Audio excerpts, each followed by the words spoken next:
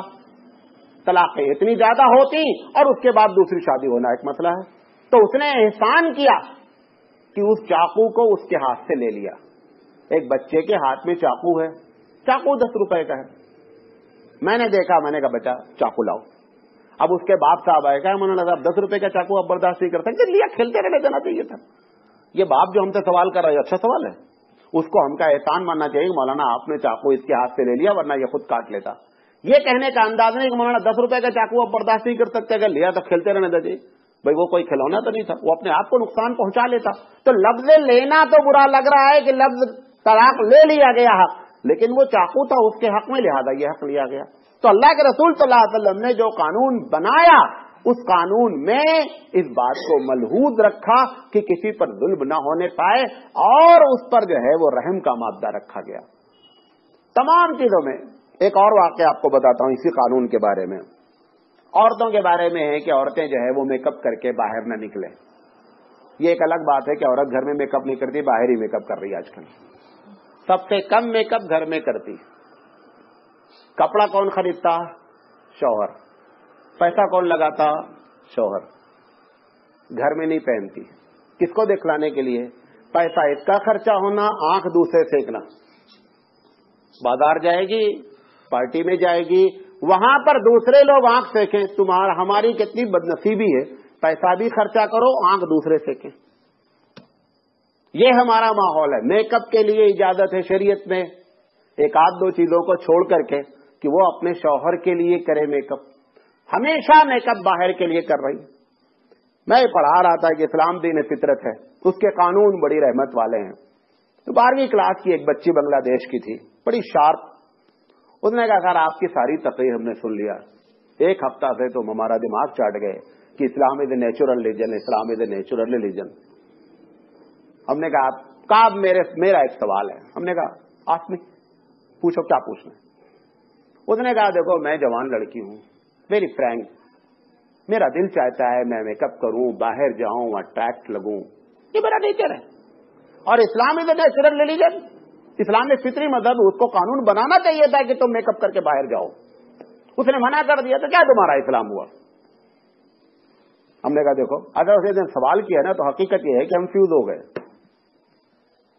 جب اس نے کلاس میں سوال کر لیا تو ہم فیوز ہو گئے۔ بہرحال میں سر جھکا کر کے اپنے اللہ سے دعا کیا، 2 سیکنڈ میں جواب آ گیا۔